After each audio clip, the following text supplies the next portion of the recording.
పొద్దున్న లేసి అబద్ధాలు తప్ప కాంగ్రెస్ వాళ్ళకి ఇంకోటి లేదు. అది కాంగ్రెస్ పార్టీ కాదు, బిస్కెట్ల ఫ్యాక్టరీ అయింది. ఇలా బిస్కెట్ల ఫ్యాక్టరీ ఎవరికి బిస్కెట్లు వేస్తే నోరు మూసుకుంటారు, కూర్చుంటారు. రేవంత్ రెడ్డి వెనకాల తోక చుట్టి తిరుగుతున్నారు. ఇవాళ నిన్న మా దగ్గరకు ఒక మంత్రి వచ్చిండు. మరి ఆ మంత్రి నిన్న చూడొచ్చు మీరు టీవీలలో కూడా. ఇందిరమ్మ ఇండ్లు సర్టిఫికెట్లు ఇస్తాను వచ్చిండు. ఇందిరమ్మ ఇండ్లు మొత్తం వాళ్ళే ఇస్తారట, మేము ఇవ్వమాట. ఎమ్మెల్యే ఉన్నాడా?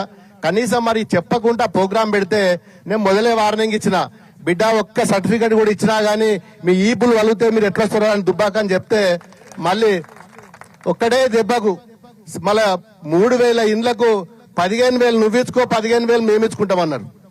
ఇప్పుడు కూడా మనం అదే చేయాలి. నిన్న 1,500 3,000 ఇండ్లకు 1,500 ఏమో నాకు ఇచ్చిండ్రు, 1,500 ఏమో కాంగ్రెస్ పార్టీ గవర్నమెంట్ పంచిపెట్టింది.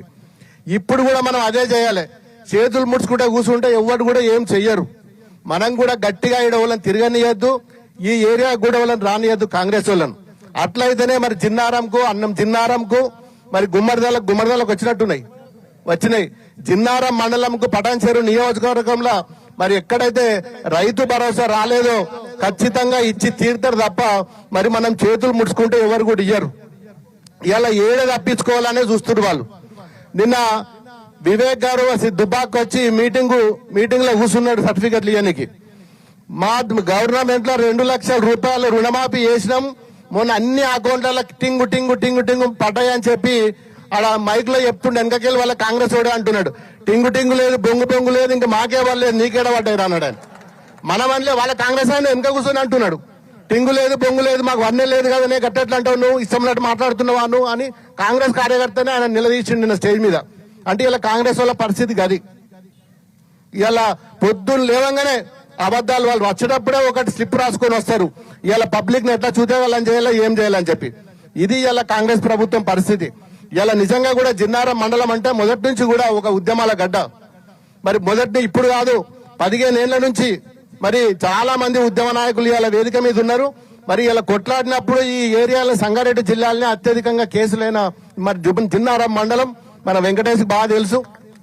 మరి ఏది ఏమైనా 100% మనం అందరం కూడా ఒక ఉమ్మడి జిల్లా అంటే అందరం ఏ ఇబ్బంది వచ్చినా, జిల్లాలో ఏ మండలంకి ఇబ్బంది వచ్చినా, ఏ నియోజకవర్గంలో ఏ రైతులకు గాని ఎవరికి గాని ఏ ఇబ్బంది వచ్చినా మరి మనం అందరం కూడా అన్ని నియోజకవర్గాల నుంచి కూడా మరి అందరం కలిసికట్టుగా పనిచేద్దాం.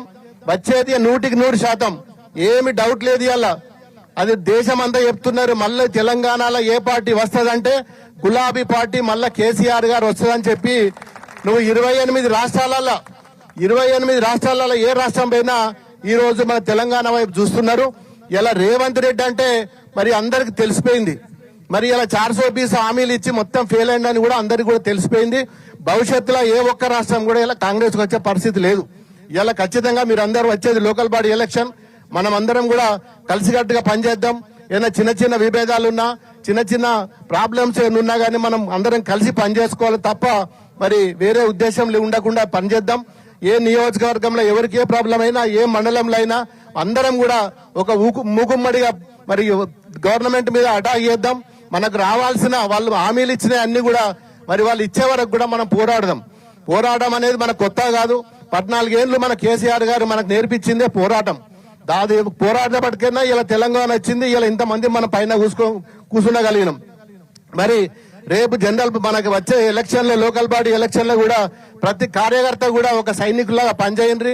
డెఫినెట్ గా వచ్చేది సర్పంచులు మనమే, ఎంపీటీసీలం మనమే, జెడ్పీటీసీలం గానీ, జిల్లా పరిషత్లో గానీ ఇవన్నీ కూడా గెలుచుకొని మళ్ళీ రేపు ప్రభుత్వంలో ఉండే విధంగా మనం అందరం కూడా మన ప్రాంతాన్ని కూడా ఇంకా అభివృద్ధి చేసుకుందాం.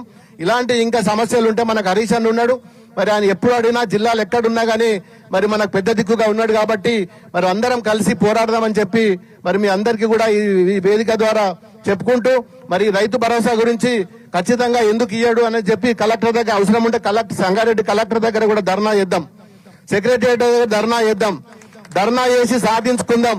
మేము ఎక్కడికైనా రావడానికి సిద్ధంగా ఉన్నాం. మన రైతులందరితోటి మళ్ళొకసారి కూడా ధర్నా చేసి వచ్చే వరకు విడిచిపెట్టేది లేదు. ఈ ప్రభుత్వాన్ని నిలదీద్దామని చెప్పి మీ అందరికి కూడా మరొకసారి సవినయంగా మనవి చేస్తూ